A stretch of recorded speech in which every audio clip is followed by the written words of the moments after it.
Assalamualaikum warahmatullahi wabarakatuh. Innal hamdalillah wassalatu wassalamu ala Rasulillah wa ala alihi wa sahbihi wa mawalah. Ashhadu an la ilaha illallah wahdahu la syarika lah wa ashhadu anna Muhammadan abduhu wa rasuluh la nabiyya ba'da, amma ba'd. Kaum muslimin, kaum muslimat rahimakumullah, puji dan syukur kehadirat Allah Subhanahu wa taala yang masih memberikan pada kita nikmat iman serta Islam. Kemudian salawat beriringan salam kepada junjungan kita Nabi Muhammad sallallahu alaihi wasallam.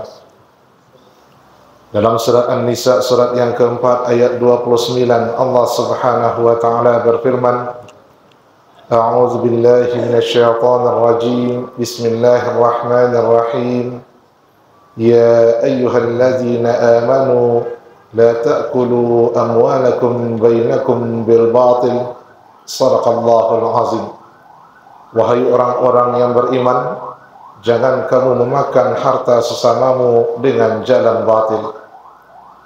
Nah, ketika seseorang berinteraksi dengan orang lain dan melakukan semacam akad atau melakukan semacam jual beli atau pertandingan permainan, kemudian di dalam pertandingan permainan atau jual beli tersebut ada harta yang akan berpindah kepemilikan, maka pastikan permindahannya tersebut sesuai dengan aturan Allah, jangan sampai kita jatuh mengambil harta saudara kita dengan jalan yang tidak diridai oleh Allah Subhanahu wa taala.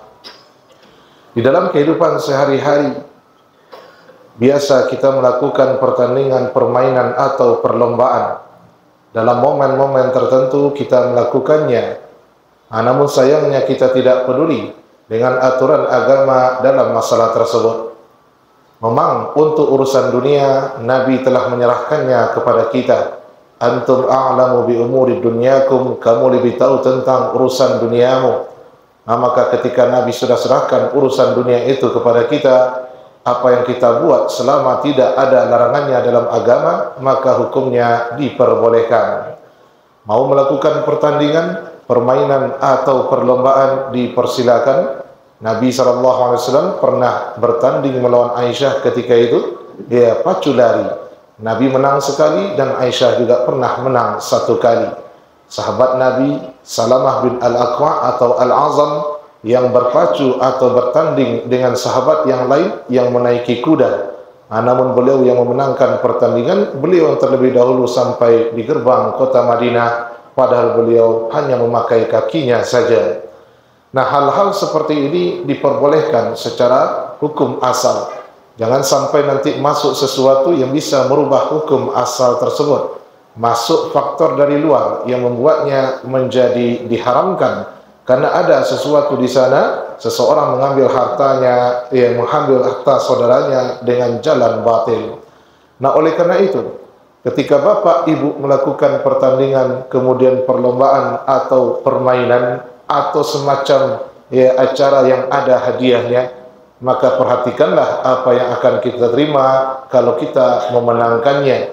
Jangan sampai yang judulnya hadiah itu ternyata di sisi Allah bukan hadiah yang dihalalkan, itu justru sesuatu yang diharamkan untuk kita terima.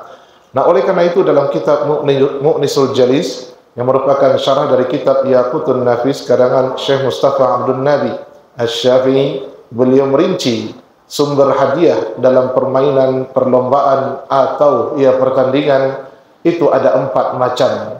Nah, yang pertama adalah kalau kita menyediakan hadiah bagi para peserta dan itu diambil dari luar peserta, maka apa yang kita lakukan, pertandingan yang kita laksanakan itu hukumnya diperbolehkan, tidak masuk unsur perjudian di dalamnya.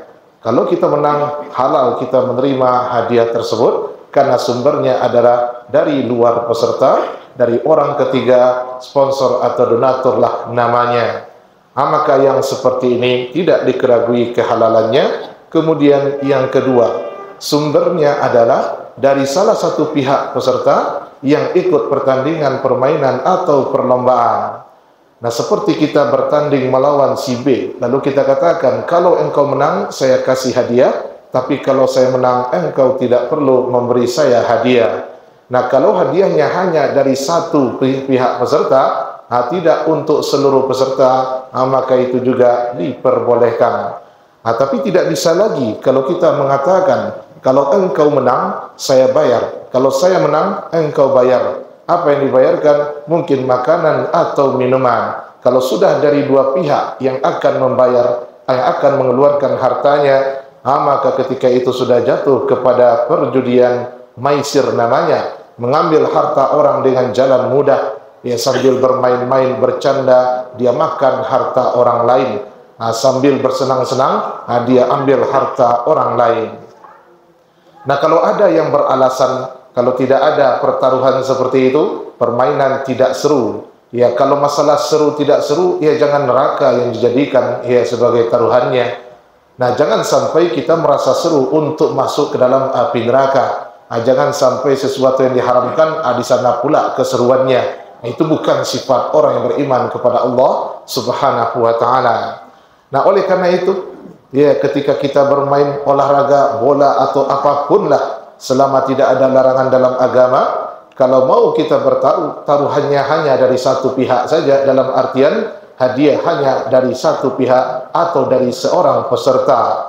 Nah, kalau kamu menang, saya beri uang 100.000. Kalau saya menang, engkau tidak perlu memberikan kepada saya apapun. Nah, kalau engkau menang, saya belikan makanan, saya traktir. Tapi kalau saya yang menang, engkau tak perlu traktir apa-apa. Kalau tidak seperti itu, jatuh kepada maisir namanya. Kalau saya menang, engkau yang traktir. Kalau engkau yang menang, saya yang traktir. Yang seperti itu sudah jatuh kepada maisir, perjudian. Jauhilah dari permainan, perlombaan dan pertandingan yang kita lakukan. Nah, kemudian sumber hadiah yang ketiga adalah dari seluruh peserta. Yang ini jelas haramnya, ya, sudah masuk kategori perjudian. Seluruh peserta mengeluarkan harta, tapi belum tentu seluruh peserta mendapatkan sesuai dengan harta yang sudah dia bayarkan. Nah, kalau orang-orang melakukan semacam pertandingan, misalnya dalam rangka 17 Agustus untuk mensyukuri kemerdekaan, lalu dikumpulkanlah uang dari banyak orang, lalu uang tersebut dibelikan hadiah, lalu orang-orang yang membayar atau yang mengumpulkan ikut bertanding. Nah, sehingga yang mereka perebutkan adalah harta saudara mereka. Siapa yang menang dia akan beruntung, siapa yang kalah dia akan rugi. Kalau sudah ada skema untung rugi dalam permainan, pertandingan atau perlombaan, itu jatuh kepada maisir, jatuh kepada perjudian. Nah, kelemahan kaum muslimin adalah mereka menyangka yang namanya judi itu kalau dikasih judul perjudian, judi online, itu baru judi namanya. Ya, main kartu, bampok, itu baru judi namanya. Ya, kalau yang seperti ini tidak judi. Ini kan cuma sumbangan saja. Nah, sesuatu yang dinamakan sumbangan, ya, dia bisa berubah menjadi sesuatu yang tidak dibolehkan kalau sistem atau prinsip seperti tadi. Dijadikan sebagai hadiah lalu diperebutkan bersama-sama. Nah, untung kalau di dalam orang yang bertanding itu ada yang tidak bayar apa-apa, jadi halallah permainan yang dia buat. Nah, jangankan untuk masalah perlombaan permainan, untuk musabaqah tilawatil Quran pun, untuk khatam Al-Quran pun, unsur perjudian itu bisa masuk. Ya, dia bisa masuk ke dalam setiap permainan, setiap pertandingan, setiap perlombaan. Jangan disangka ya judi itu hanya terbatas dalam bentuk tertentu, tidak. Dalam kegiatan sehari-hari pun dia bisa masuk. Seperti orang yang sudah kecanduan judi, semuanya dia perjudian. Ango apanya pun di perjudiannya. Apa ambo mati tahun kini atau tidak? Kita pertaruhkan. Ambo bertaruh, apa ambo mati tahun kini? Kau peti 1 juta kalau kau menang. Ya, itu saking kecanduan judi semua diperjudikan. Si fulan tu keluarganya bercerai tu enggak, juga diperjudikan. Sianan pertama kali lewat simpang Ampek DT tu juga diperjudikan. Siapa bilang judi tak masuk kepada hanya dalam masalah tertentu? Enggak. Nah, kenapa? Karena prinsip judi itu adalah pesertanya untung dan rugi. Orang yang semuanya ikut dalam permainan itu ada skema untung dan rugi. Tapi kalau ya hal itu tidak terjadi, maka permainannya diperbolehkan. Nah, oleh karena itu, misalnya khatam Al-Quran, jangan ambil hadiah itu dari peserta. Nah, kalau diambil dari peserta, itu sama saja. Masing-masing peserta membayar uang seperti orang bertaruh. Kemudian yang menang, dia dapat untung. Yang kalah, dia merugi. Ya sudah, skema untung rugi yang jelas-jelas dilarang dalam permainan perlombaan bagi pesertanya. Itulah inti dari perjudian. Nah, kalau ada yang mengatakan, ya peserta itu hanya untuk infak sedekah saja. Yang nama infak sedekah, ya tidak mesti ditetapkan. Apalagi kalau yang tidak bayar, tidak boleh ikut khatam. Itu jelas namanya bukan sumbangan infak sedekah biasa atau yang sunat sukarela. Nah, itu jelas sudah diwajibkan. Dan hal seperti itu, ya membuat apa yang kita lakukan tidak boleh lagi. Walaupun itu dalam bentuk membaca Al-Quran.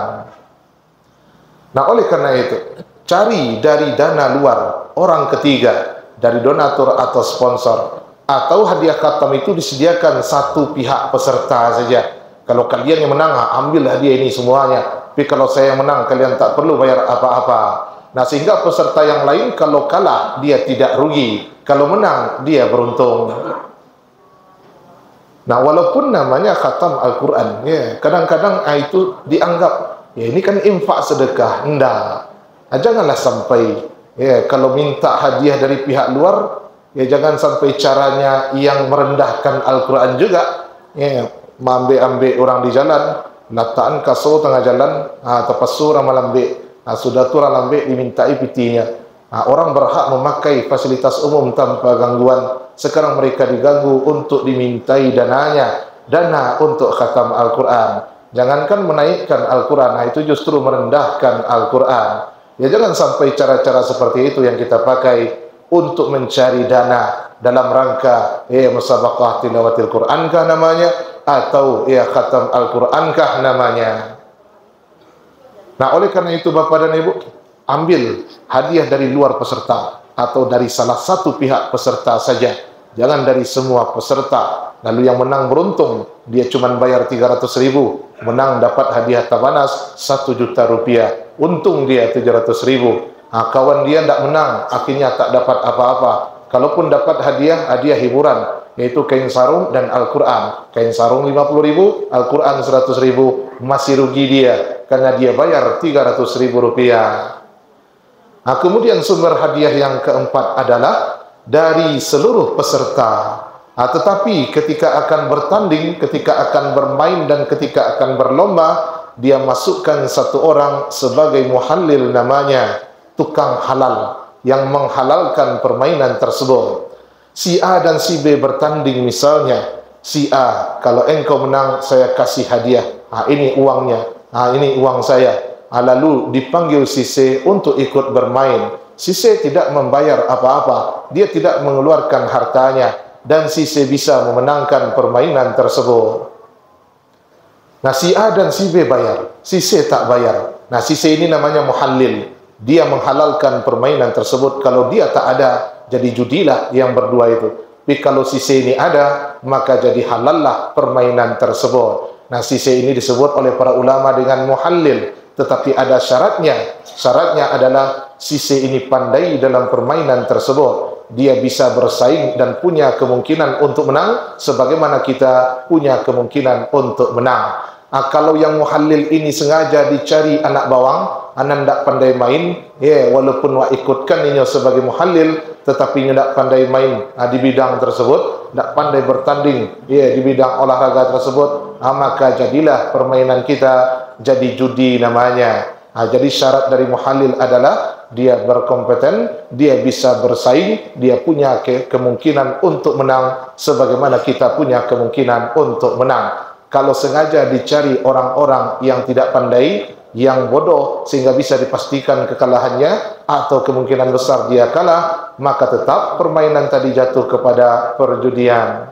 Nah, itulah 4 sumber hadiah. Dari luar peserta, dari salah satu peserta saja, dari semua peserta, atau dari semua peserta dan ada yang diikutkan satu orang muhallil yang tidak mengeluarkan harta apapun, tidak membayar sedikit pun. Kalau dia menang, dia bisa ambil semuanya. Yang nomor 3 saja yang diharamkan oleh Allah Subhanahu wa taala karena unsur judi masuk di sana. Kemudian mungkin bisa ditambahkan dalam khatam Al-Quran ada yang mencari dana hadiah dari pihak ketiga. Kemudian digabung dengan dana yang diambil dari peserta.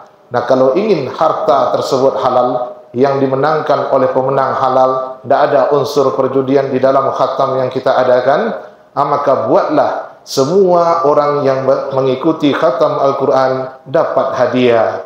Yang menang dapat hadiah, yang kalah juga dapat hadiah. Dan yang paling terakhir posisinya tetap dapat hadiah senilai dengan uang yang dia berikan.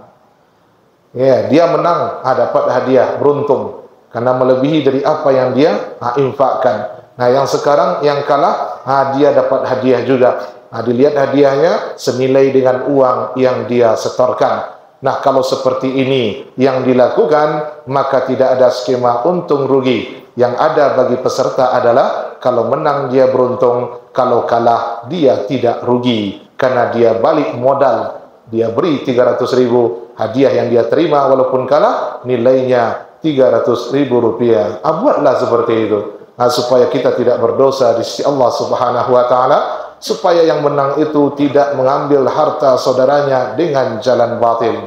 Mudah-mudahan ini bermanfaat bagi orang yang berlomba, bertanding dan bermain. Mereka perlu mengetahui sumber hadiahnya dari mana, karena dari mananya itu bisa menentukan hukum yang kita lakukan ini boleh atau tidak. Astaghfirullah li wa lakum. Wassalamualaikum warahmatullahi wabarakatuh.